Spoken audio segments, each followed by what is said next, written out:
Welcome to the new Workology Go Podcast. In just under 5 minutes, we'll get you the HR and workplace news you need before you start your day. Get ready, get set, and go with the new Workology Go Podcast. Here are today's HR and workplace news headlines from the Workology Go Podcast. I'm Jessica Miller-Merrill. This podcast is sponsored by Workology. Last month, McDonald's announced that it will introduce new workplace training centered on harassment and workplace safety. Roughly 850,000 employees, from line cooks to managers at nearly 14,000 U.S.-based restaurants, will receive training through interactive and computer-based training programs and in-person discussions. The announcement comes after months of criticism of McDonald's by its restaurant workers who say that they have experienced violence, sexual harassment, and other workplace issues at both corporate and franchise locations. In May, workers' rights organizations and the Time's Up Legal Defense Fund said a number of sexual harassment charges and lawsuits had been filed against the food chain, and workers hosted a protest in Chicago over the issue. Today's featured article comes from LinkedIn, and it is titled, McDonald's to Train Workers on Bias. Now, I'll link to this article on LinkedIn in the transcript of this Workology Go episode. This has been a huge news story, and McDonald's won't close its stores like Starbucks did in May of 2018 for unconscious bias training.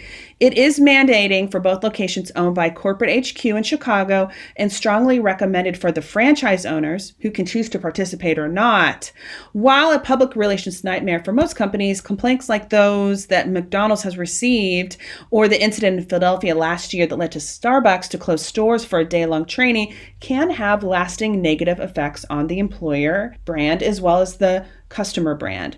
Ideally, other companies can learn from cases like these and implement training for all employees on things like sexual harassment, safety, racial bias, and other workplace issues so that they can ensure that they don't become a national news story for putting employees in jeopardy or discriminating against customers. Also, it's important to provide employees with resources and tools and training to help understand and learn the nuances of these kind of topics. I personally think that McDonald's is doing the right thing by taking some time for training.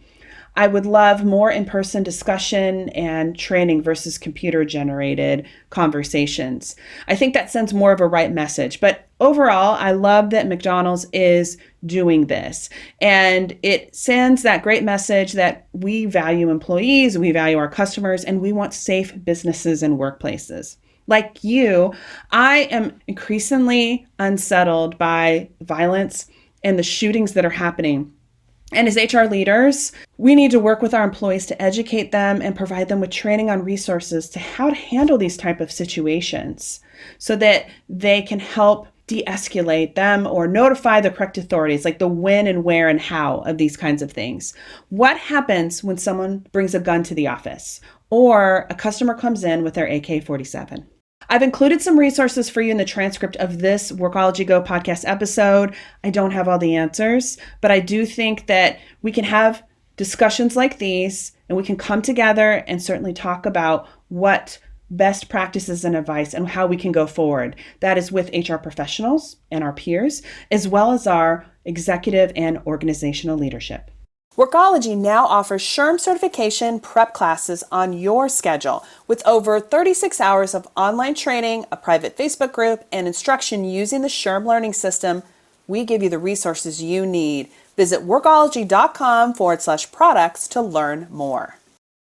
And that's this episode of the Workology Go podcast, sponsored by Workology. We're your go-to for HR and workplace news. I'm Jessica Miller-Merrill. Thank you for listening. To learn more about the Workology Go Podcast, subscribe to us on Apple, Google, and Stitcher. Our podcast is also available on Alexa and Google Home. Learn more at workology.com/Go Podcast and access this episode's resources, links, and reports for more information.